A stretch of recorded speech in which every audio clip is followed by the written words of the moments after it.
Bismillah, alhamdulillah, wassalatu wassalamu ala rasulillah.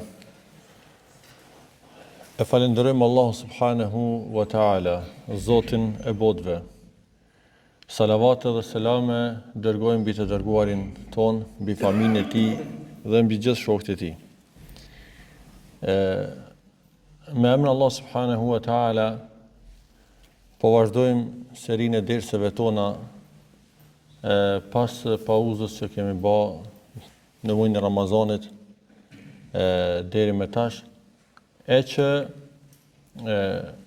realisht gjatë Ramazanit kemi pas derse të përgjithshme, kemi pas këshilla të ndryshme, mirë po ky ders i rregullt javor ka qenë ose kemi pauzu, e që jemi pranë në shpjegimin e librit Sharh Ma'ani s-Salah, pra shpjegimi i kuptimeve dhe domethënieve të namazit, të autorit Mahir Yasin Al-Fahl, Allahu e rujt, e që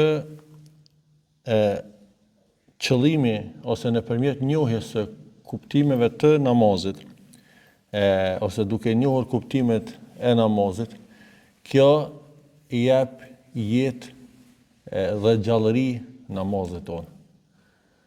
Kjo na jep qetësinë në namazin tonë. Kjo na jep rahati dhe gjejmë pushim dhe shijojmë namazin. E gjallëron namazin tonë njohja këtyre gjanave për arsye se shpirti i namazit është përkushtimi dhe përqendrimi. Sa më shumë që njeriu i njeh vlerat e namazit, i njeh urtësitë e namazit, dhe i kupton domethënjet e çdo detajit në namaz. Që duke filluar prej para përgatitjes për namaz. Pastaj leximit që bëhet namaz, fjalëve që thuhen, lëvizjeve dhe qëndrimeve të namazit, dhe çdo detaj, pra njohja e këtyre kuptimeve na bën që të jemi më të përkushtuar në namazin tonë, ta shijojmë më shumë namazin tonë. Dhe siç thash, kështu e ngjallim namazin tonë. Dhe sa i përket këtij fakti që këtu kemi mbetë, pra kemi fol pothuajse në çdo ders kemi prek këtë shpirtin e namazit, pra përkushtimin dhe përqendrimin në namaz. Dhe pikërisht edhe dersi i fundit me këtë ka përfunduar. Për arsye se ka argumente e shembuj si nga Kurani, si nga hadithet profetike, po edhe nga jeta e selefit se çfarë rëndësie i kanë jep pra përkushtimit dhe përqendrimit në namaz. Për shembull, Ata radiallahu anhu rahimahullah, kur është pyet për lidhjen e durve në namaz, nuk e ka pëlqyer këtë pyetje. Dhe është përgjigj thot inna as-salah khushu'. Namazi është përkushtimi, është vetë përkushtimi. Dhe pasi që e lexon ajetin kuranor, alladhina hum fi salatihim khashi'un, Allahu kur i lavdëron besimtarët të cilët janë të përqendruar dhe të përkushtuar në namazin e tyre, vazhdon dhe thot ju e keni kuptuar, thot rukun, e keni kuptuar sejdën, e keni kuptuar tekbirin në namaz. Po sa shumë njerëz janë të atill të cilët nuk e kanë kuptuar përkushtimin dhe përqendrimin në namaz. Kjo është ai dallimi dhe kjo është ajo që më shumë t'i kërkohet. E përkushtimi në namaz, edhe pse esenca e përkushtimit është zemra, që namaz njëri ta bën me shpirt, ta bën me mendje, të jeti përqendruar në namazin e tij me mendjen e tij. Pastaj këtë e përcjellën edhe përqendrimi i gjymtyrëve, që ato të jenë të përkushtuara dhe lëvizjet tua dhe fjalët tua të jenë përkushtuara në namaz, ose të jenë të përkushtuara dhe të bëhen me përkushtim të plot. Pra, sikur që mendja nuk duhet të largohet prej namazit, po të jesh me mendjen në namaz, ashtu pastaj edhe gjymtyrët e tua të mos njerit të mos bën lëvizje të pakontrolluara ose të sjellje të ndryshme përderisa çdo fjalë që thot është e lidhur ngushtë me namazin, çdo lëvizje që bën është lëvizje namazit. Për ata thot edhe Sufjan al-Thauri rahimahullah, thot njeriu I shënohet nga shpërblimi I namazit të tij ma aqila fiha. Atë sa është përqendruar. Çaq edhe merr shpërblimin njeriu. Kështu që ka shumë gjëra pra që e të hjekun ose njeri nëpërmjet tyre e përfiton këtë përkushtimin namaz dhe përqendrimin në namaz janë ato që u përmendëm. Pra, njohja e vlerave të namazit, përgatitja për namaz, marrja abdes mirë, veshja, petku në namaz, deri te parfumosja, nisja për në xhami vetëm për të falë namazin me xhamat e kështu me radhë. Pastaj ezan, ikamet, tu fillu pastaj prej tekbirit, çdo fjalë e çdo shprehje është ajo e cila duke I kuptuar domethënien të këtyre lëvizjeve, këtyre fjalëve, leximit Kuranit që bëhen, asaj që thuhet, lëvizjeve që bëhen me përkushtim të plot duke pas parasysh që Allahu është duke të mbikëqyr, Allahu është duke të pa. Atëherë njeriu arrin nivelin më të lartë të veprës dhe adhurimit e që është ihsani ose përsosmëria. Pra, kryen adhurimin, këtë rast namazin, sikurse që Allahu po të sheh, sikurse po e sheh Allahu subhanahu wa ta'ala. Tash, paramendo, sikur njeriu të bindën që çdo fjalë që është të fol, I shkon sultanit, ta mbretit, ta perandorit, ta ku me ditë, po I them këtë emra se kjo fjalë si president ka herë po më duket se ka lloj-lloj, po këto fjalë janë shprehje që nuk kupton për një pushtet më të gjanë e më të madh. Normal edhe president që janë të vendeve ndoshta më të mëdha ose më të fuqishëm ose me ndikim të madh, njerëzve që kanë ndikim dhe pushtet. Nëse je I bindur që zoni jot do t'i arrin atij. Po ai do të dëgjon çdo fjalë që ti e duke e thonë. Atëherë Allah veç let me në njeriu se çka do të thotë. Çka do të flet? Ndryshe të zgjas fjalë, ha? Çka po thon? Çka? Ajo me dëgju ku me ditë njëri me ndikime, po bezo vetëm nëse njëri inqizot dhe del në media ose publikohet se në këto rrjetet sociale. A që ka men, se në një aspekt këto tash po flet kush çka, asi po, njëri është I kujdesur, me thonë ka dalë se kjo fjalë do ta dëgjojnë të tjerë. Atëherë mos flasim pra, kur fjala është për Allahun subhanahu wa taala, ai I cili dëgjon dhe din gjithçka. Këto kur njëri e ka parasysh që fjala jote dëgjohet, është e dëgjuar Allahu subhanahu wa taala.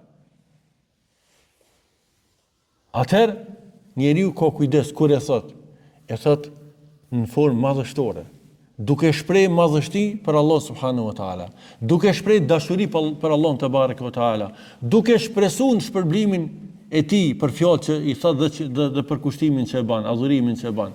Të njëjtën kohë duke ndje mangësinë që e ka, që s'mundet me adhuru Allahun azza wa jall ashtu siç ai meriton. Dhe gjitha këto namazi I tij do të përjetohet ndryshe, do të shijohet ndryshe. Pra, namazi nuk është lëvizje të zakonshme, mirë po zakon, adet, jo, namazi nuk guxon kur të bëhet adet. Më bëhet një praktik e mirë që njëri tjetë I kapun për namazit, mirë po asesi një adet dhe një zakon që njëri e bën vetëm sa është zakon, në rutinë diçka. Se ajo tanaj nuk ka kuptim. Por e bën me përqendrim, duke e lënë dynjon dhe gjitha telashet, gjitha problemet jashtë shtëpisë dhe duke u përkushtu në madhrimin e Allahut azza wa jall, në falënderimin ndaj Allahut subhanahu wa taala që e bën namazin e tij, në lutjet dhe përkushtimin që e bën Allah subhanahu wa taala. Atëherë më kjo nuk jetë tradit, po jetë një adhurim me plot kuptimin e fjalës. Autori në vazhdim flet për ezanin dhe ikametin, pra kuptimin ezanit dhe ikametit, e që këtu do të jetë pra ai fokusi jonë në këtë ligjërat dhe në këtë ders. Allah subhanahu wa taala nga mëshira e tij për robët e vet, i thret robët e tij me ezan ose nëpërmjet ezanit, në cilën do gjendje që ata janë. Se na njerëz në këtë dynjon tonë jemi të angazhuar me punë të ndryshme, jemi në situata të ndryshme.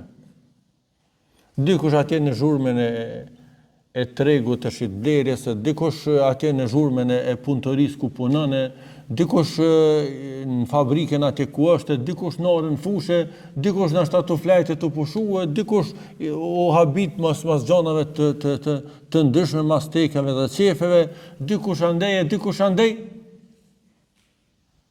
Allah subhanahu wa taala nga mëshira e tij ka bërë ligj që thirrja e ezanit të bëhet 5 herë në ditë. Pra, që zoni i vërtetës të ngritet lart. Që thirrja e imanit dhe besimit të jehon. Çdo moment 5 ezane janë tu thirrë në përbot. Çdo moment. Ne thirrëm tash para akşamit. Për që tash për momentin është tu thirrë dikon. Për namaz të akşamit. Për dikon është jacia për momentin. Dikon është tabohe, dikon këtë dok është dreka, dikon është ikindia. 5 herë në ditje, sa i përket për ty personalisht. Dhe 5 ezane për 5 kohët namazit në çdo moment thirrën. Vetëm që njerëzit të thirrën drejt thirrjes së imanit dhe besimit. Drejt Allah subhanahu wa taala. Që ta ripërtrin imanin dhe besimin e tyne. Ta ripërtrin besën që kanë me Allahun subhanahu wa ta'ala. Dhe që ky simbol i islamit, se ezani ndryshe për disa ibadete quhen shiar. Shiar është simbol që veçohet islami me këtë thirrje. Përderisa sa fete tjera kanë simbole të ndryshme. Allahu e ka bërë simbol të islamit ezanin. Mos him atje në historinë e ezanit, se nuk është qëllimi autori përmend atë anën kuptimore më shumë, se e dini ku për thirrjen e namazit, disa kanë menduar ti bëhet komunave që kanë të krishterëve, disa si buris, asaj që kanë hebrejtë kështu me radhë. Mirë po, shpallën nga Allah subhanahu wa taala nëpërmjet ëndrrës së sahabëve, e miratimit të shpallës pejgamberit sa është të thirret pikërisht ky ezan. Me këto fjalë, të cilat na sot i njohim dhe i dim.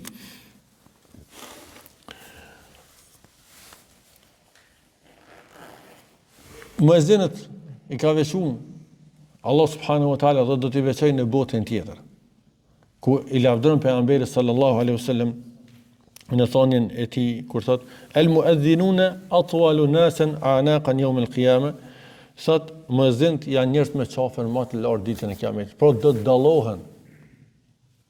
dallohen nga gjithë tjerët për këtë thirrje madhështore që kanë bërë.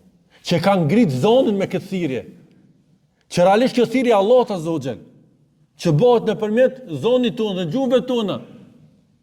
Mirë po ata njerëz të cilët janë veçu ose janë përkushtuar ose e kanë marrë përsi për këtë detyrë dhe kanë qenë kujdesshëm që ata të jenë nga thirrës e zonit, do të kanë këtë veçori ose këtë shenjë dalluese ditën e gjykimit. Sa i përket kuptimit të zonit, na gjithë deri dikun e dim kuptimin edhe fjalët që thuhen në ezan. Mirë po njëri vazhdimisht ka nevojë ta rikujton ose t'ja rikujton vetvetes kuptimin dhe domethënien e këtyre fjalëve madhështore. Allahu Akbar, Allahu Akbar. Allah është më i madh. Por pa marrë parasysh gjendjen që ti ku je. Allah është më i madh se sa ajo që ti je duke vepruar ose duke punuar. Allah është më i madh se sa puna që ti duke e bërë. Allah është më i madh se sa biznesin cilën ti je duke angazhuar. Allah Azza wa Jalla është më i madh se sa pasuria jote me cilën je tu marr, më e madh se sa familja jote. Allah është më i madh se sa preokupimi dhe angazhimi të cilin ti je. Pra Allah është më i madh. Kështu që përgjigjo thirrjes së Allah subhanahu wa taala. Përgjigjo. Se tam këto gjona, këto angazhime, këto situata që kanë njërin këtë botë, këto të bojnë, të angazhojnë dhe të lidhin me dynjon dhe të bojnë me haru ahiretin. Kurse Allah pikërisht me ezan dhe me këto fjalë don të kthente të afron nga vetja e tij, që ti pastaj të qetësohesh, që ti pastaj gjej shprehje në adhurimin dhe namazin që e bën për Allah subhanahu wa taala. Mirë po me këto fjalë madhështore, Allahu Akbar. Allah është më i madh me ta kujtu se çfarë do punë që je tu bë, sa do që është e rëndësishme për ty.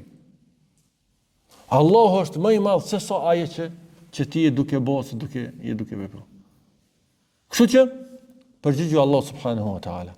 Pastaj vjen fjala ashhadu an la ilaha illallah. Normal, dy herë tekbir Allahu Akbar, përsëritën dy herë, pastaj shahadeti, ashhadu an la ilaha illallah dy herë. Ashhadu anna Muhammeden Rasulullah dy herë. Këtu në vazhdim, pra vjen shahadeti. Fjala më e madhe ku shprehet tauhidi Allah subhanahu wa taala, ose tauhidi për Allah te bareke wa taala, që sa dhurohet askush me të drejtë pas Allah subhanahu wa taala. Me këty robin të ajo gjeneza e imanit dhe besimit. Për arsye se çdo gjë tjetër që angazhohesh dhe që bën të largon për Allah subhanahu wa taala sa për këtë çështjeve të kësaj dynjaje dhe kësaj bote. Përderisa kjo ty ta kujton esencën e qëllimit të ardhes tonë në këtë botë, për cilën ti ke ardhur këtë dynjë, për cilën ti duhet me jetu dhe cilën ti duhet me forcu. Dhe realisht këtë ty ta rikujton ripërtritjen e besës me Allahun. Shahadeti, kjo vazhdimisht ta kujton esencën e besimit, esencën e imanit. Ta kujton që ripërtrije imanin tënd dhe besimin tënd në fjalën la ilaha illallah Muhammedur Rasulullah. Dhe pikërisht për këtë ka ardhur hadithi pejgamberit sallallahu alaihi wasallam, që ai njeri i cili e dëgjon muezinin, pra e dëgjon ezanin, dhe i përsërit fjalët e tij, dhe pikërisht e fjalët e shahadeti, kur thuhet shahadeti, thot edhe vetaj: "Wa ana ashhadu an la ilaha illallah wahdahu la sharika lah, wa anna Muhammadan abduhu wa rasuluhu, raditu billahi rabban, wa bil islam wa bi Muhammadin sallallahu alaihi wasallam nabiyya, wa bil islam dina, qad ghufira lahu dhanbuhu." Kush e dëshmon pastaj edhe ai që nuk meriton të adhurohet me të drejtë pas Allahut azza wa jall askush, ai është një dhe nuk ka shok. Kjo vetëm e përforcon, ai është një, nuk ka shok. Dhe se Muhamedi është robi i Allahut dhe i dërguari i tij, dhe thot: "Jam i kënaqur që Allahu është Zoti im, ai është krijuesi im, ai është bikëqyrësi im, ai është mbrojtësi im, ai është kujdestari im, kjo mjafton. Nuk ka kënaqësi për mua më të madhe, nuk ka për mua rahati më të madhe.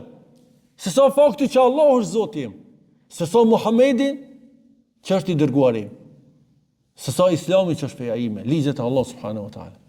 Ecim dhe i përgjigjemi me këtë, i përgjigjemi Allah dhe i bindemi Allahut dhe të dërguarit të tij pejgamberit sa. Atëherë i falen gjunohat që ka vënë më herë. I falen gjunohat e tij të vogla. Vjen shahadeti, mas pjesës së parë shahadetit, dëshmia pra që nuk meriton askush të adhurohet pas Allahut subhanahu wa taala, ose ky rikujtim i kësaj beslidhje pra shahadetit me Allah subhanahu wa taala duhet na jap vëllazni lumturi. Kjo është vetë ezani, para namaz, para çdo gjoje. Përjetimi i namazit dhe kësaj thirrje dhe këtyre fjalëve na japin rahati dhe kënaqësi. Çka thot pejgamberi sallallahu alajhi wasallam? Ta'isa abdud dinar, wa ta'isa abdud dirham, wa ta'isa abdul khamisa. Pejgamberi është lodh ose është i dëshpëruar robi i dinarit, robi i dirhamit, robi veshjeve të ndryshme për në. Nëse jap, gëzohet, nëse se jap, i dërohet. Përderisa ti je robi Allahut, nuk je robi dunjos. Pra ky shahadet dhe ky ezan ta rikujton kush je ti. Po kujtoje beslidhjen tonë, ti je robi Allahut. Dhe kjo të mjafton që ti t'jesh i kënaqur dhe ti t'jesh i gëzuar. Dhe ti t'jesh i lumtur. Vjen pjesa e dytë e shahadetit, pra dëshmia se Muhamedi është i dërguari i Allah subhanahu wa taala. E që shpesh herë të shahadeti përmendet në rend por fakti se i dërguari është robi i Allahut. Që ky është shembulli më i madh që si ti nënshtrohemi dhe ti përulemi Allah subhanahu wa taala. Dhe pikërisht këtë përulje e bëjmë mbas të mësimeve me cilat na ka ardhur i dërguari sallallahu alaihi wasallam, pejgamberia e tij dhe mesazhi i tij. Pra, nuk mund të jemi pejgamber. Mirë po mund të ngritemi në shkallë të larta të robërisë dhe adhurimit që shprehim ndaj Allah subhanahu wa taala. Dhe për këtë shembull më të mirë kemi pejgamberin sallallahu alaihi wasallam. Dhe kjo është rruga e cila na çon tek Allah te bareke wa taala. Rruga e pejgamberit ose bindja ndaj tij.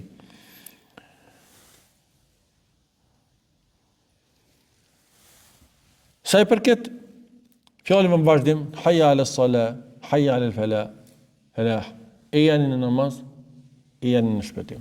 E namaz, pra, thirrje direkt për namazin, dhe pjesa e dytë, e janë në shpëtim, me tregu se namazi është shpëtimi, ose në namaz është shpëtimi.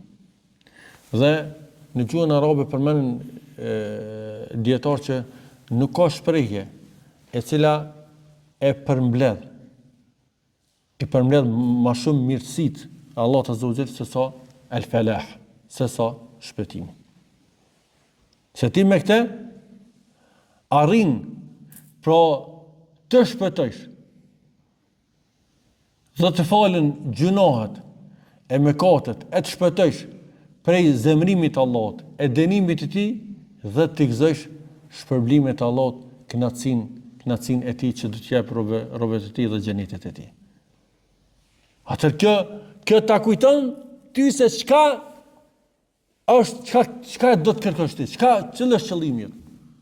Qëllimi jot është ajo që thamë herë, që ti Zoti yt jetë Allahut. Kjo është që ti të jesh i kënaqur me të. Mirë, po për të do të angazhim dhe do të punë. Përgjigju Allahut, thirrjes Allahut, përgjigju namazit, aty do ta gjesh shpëtimin. Ato do të plotësohet kjo kënaqësi dhe kjo rahati e jotja. Dhe për këtë pjesë, ka mëson, na ka mësu që duhet ta dëgjojmë me vëmendje ezanin, ti përcjellim fjalët e muezinit, ta thojmë atë pjesë të duas se këm më herët jam i kënaqur që Islami, që Allah është i dërguar im, është Zoti im, Islami është feja ime dhe Muhamedi është i dërguar im.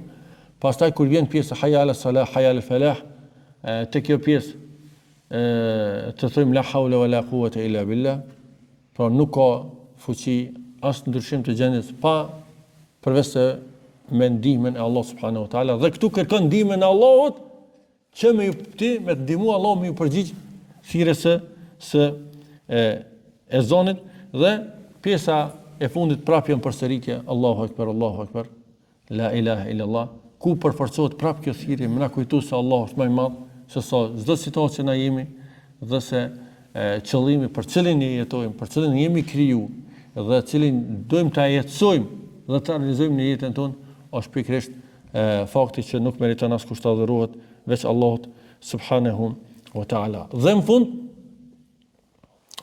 vazhdojnë sunetet e namazit, e ezanit, e që janë përveç përsëritjes së duave, dëgjimit me vëmendje, përsëritjes së fjalëve të muezinit, pastaj duat dhe lutjet që bëhen mas ezanit. Thot pejgamberi sallallahu alaihi wasallam, kur ta dëgjoni muezinin, thuni ashtu siç thot muezini, thumma sallu alayya. Pastaj dërgoni salavate për mbi mua. Që kjo është pjesë e suneteve të ezanit, që të dërgojmë salavate mbi të dërguarin sallallahu alaihi wasallam. Fa innahu man salla salatan alayhi salatan sallallahu alaihi biha 10.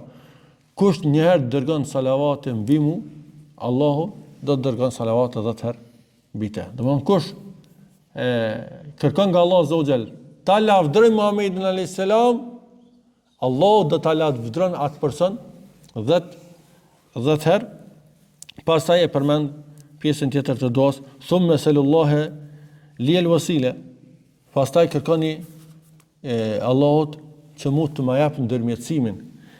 Dhe thot se ajo është një pozitë në xhenet, e cila nuk do të japet poshtë një njeriu të vetëm.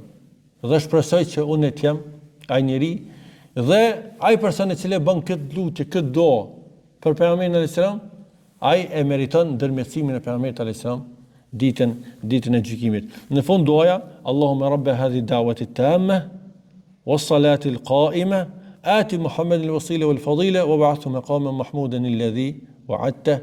Pra, kjo është duaja ku kërkohet ndërmjetësimi të dhurohet pejgamberit sallallahu alaihi wasallam, të japet nderimi dhe të japet ajo pozitë e nderuame pejgamberit sallallahu alaihi wasallam që ja ka premtuar Allah subhanahu wa taala. Thot Allahumma rabbi hadhihi da'wati at-tamma.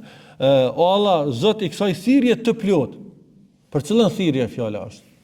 Thirrja e shahadetit. Thirrja e fjalës la ilaha illa Allah. Kjo thirrje e plot.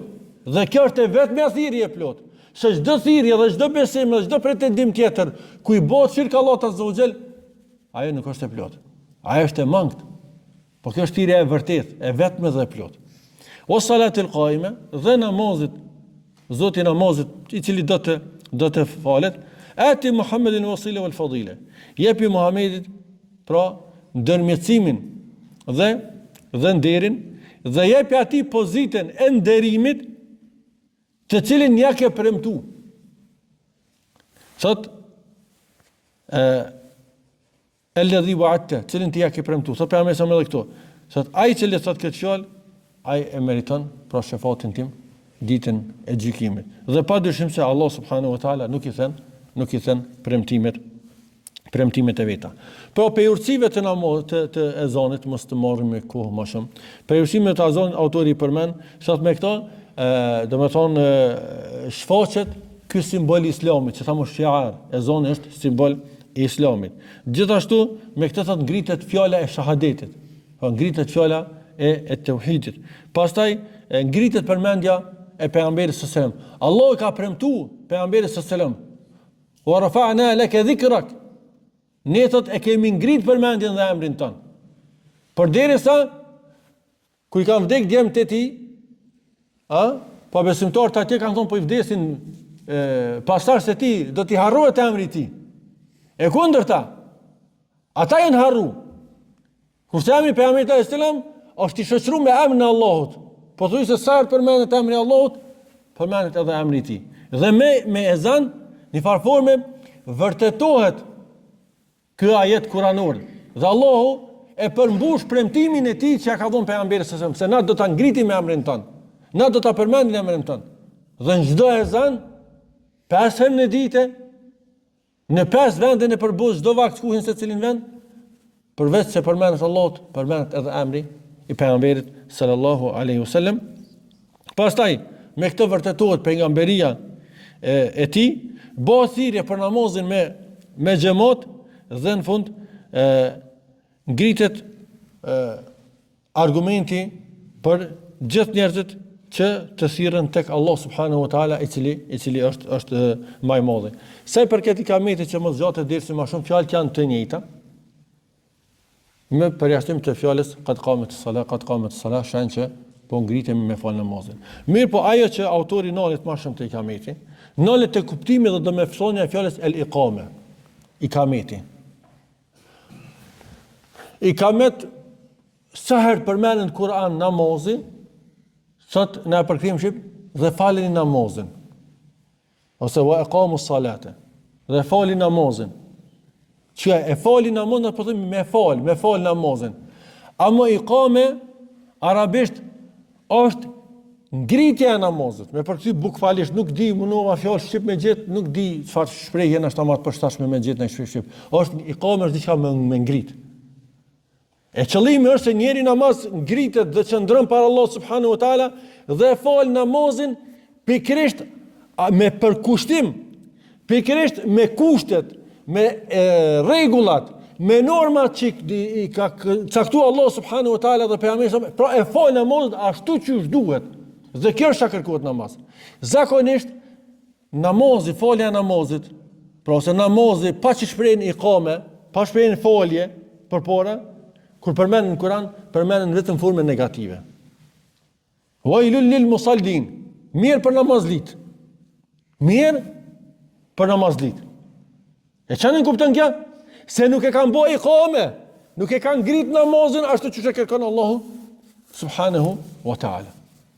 E prej gjonave, e përmen djetarin këtë libër, pra prej gjonave të cilat faktikisht bojnë që një namaz me kon i ngritun dhe mu fal ashtu siç duhet, normal gjithherë është e para sinqeriteti për Allah subhanahu wa taala, sot dhe përgatitja mirë për atë për namaz, pra që njëri të jetë sa më i përgatitun, që të përgatitet më mirë para namazit, kjo ndikon që namazin ta fal në formën më të mirë dhe ashtu siç është e kërkuar. Pastaj që ta fal namazin me xhamat. Nuk mundet më krahasua ai cili fal namazin vetën, nuk e ka ngrit namazin si duhet, sikur ai që është fal me xhamat. Dhe pikërisht synimi është më fal namazin me xhamat.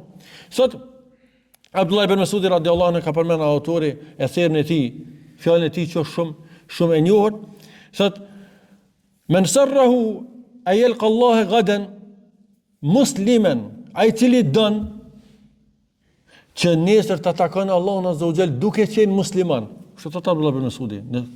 E ton këtë synojmë, që nesër më u taku me Allahun duke qenë musliman. Sot let e ru namazet e tij prej atje ku bëhet thirrja për to. Le ti përgjigjet, pra, atje ku bëhet thirrja për to, ku thirret e zonë që në xhamit. Ti përgjigjet pra dhe ta fal namazin atje ku bëhet thirrja për namazin. Pra, fal yuhafiz ala haula as-salawat al-khams haythu yunada bin. Ti fal të 5 ku namaz dhe të kujdeset për to, prej atje ku bëhet thirrja për to, fa innahunna min sunani al-huda. Sepse këto janë nga rruga e drejtë që ka vendosur për pejgamberin nga suneti i tij. Thot kush i fal këto namaze në xhami, atje ku bëhet thirrja, pra i fal sipas rregullave dhe normave që ka vendosur pejgamberi sallallahu alajhi wasallam. Thot kush i lën, pra se fal nëse sikur gjithë nuk e falim namazin me xhamat, dhe falim secili në shtëpia të veta, atëherë kemi lënë rrugën e sunetit që kanë ndihmë. E çfarë kemi bërë? Kemi ndjek rrugën e devijimit. Pikrisht tekstualisht e thotë: "Lau taraktum sunnata nabiyikum la dhalaltum." Nëse lëni sunetin e të dërguarit të juaj, ju keni deviju. Po suneti pejgamberit që këtu ku janë të falin, pra këtu namazet të falin me namazin me xhamat. Dhe vazhdon e tregon gjendjen e sahabëve, që nuk e kalon namaz me xhamat, veç njëri që qenë i njohur për munafik. Ka ndodhur se njëri 2 vete kanë bërë për krahas vetëm që të prezanton në namazin me xhamat, pastaj flet kur njeriu përgatitet për namaz, merr abdes mirë, përmend domethënë se synon xhamin vetëm namazin, atëherë edhe shpërblimi që ka ardhur për çdo hap që e bën, që ngritet në derexhe që i fal në gjino e gjona që kanë ardhur për namazin me xhamat. Pastaj çaj namaz për të falet me përpikmëri, pra me përkushtim të madh, lutja dhe doat që bëhen në namaz, dhe një pikërisht një nga lutjet e Ibrahimit alayhis salam, cila është: Rabbi ij'alni muqim as-salah. O Zot, bëj për atyre që e bojnë ikame namazin. Nuk ka thonë më bati që veç që falen, ose namazli. Për ka përmend pikërisht që fjalën ikame, që e falin namazin e grisin ashtu siç duhet dhe siç kërkohet. Pastaj e përmend autori që njëri namaz me ja kujtuve ose me pas atë ndjesinë që prap nuk me kry namazin ashtu siç e meriton Allah subhanahu wa taala, që të shtoj pastaj namaze nafile, kjo ndikon që farzit të forcohet edhe më tepër, edhe më shumë me i dash xhamit dhe me u lidh për xhamit, saqë lidhet njeriu që del tash pe namazit të akşamit dhe gjithherë zemra e tij është me xhamin, vjen yatsia, me fal namazin e yatsis me xhamat, dhe kjo është ajo lidhja që njëri e krijon me xhamin, dhe e përmend fundit që njëri të përpjeket fort në përkushtimin që e bën në namaz, pra këtë shpirtin e namazit që na po e përmendim, dhe me kaq që përfundon autori këtu këtë pjesë të ezanit dhe ikametit. Elus Allah subhanahu wa taala që vërtet të na bën për atyre që i përjetojnë këtu domethënie dhe këtu kuptime të namazit, që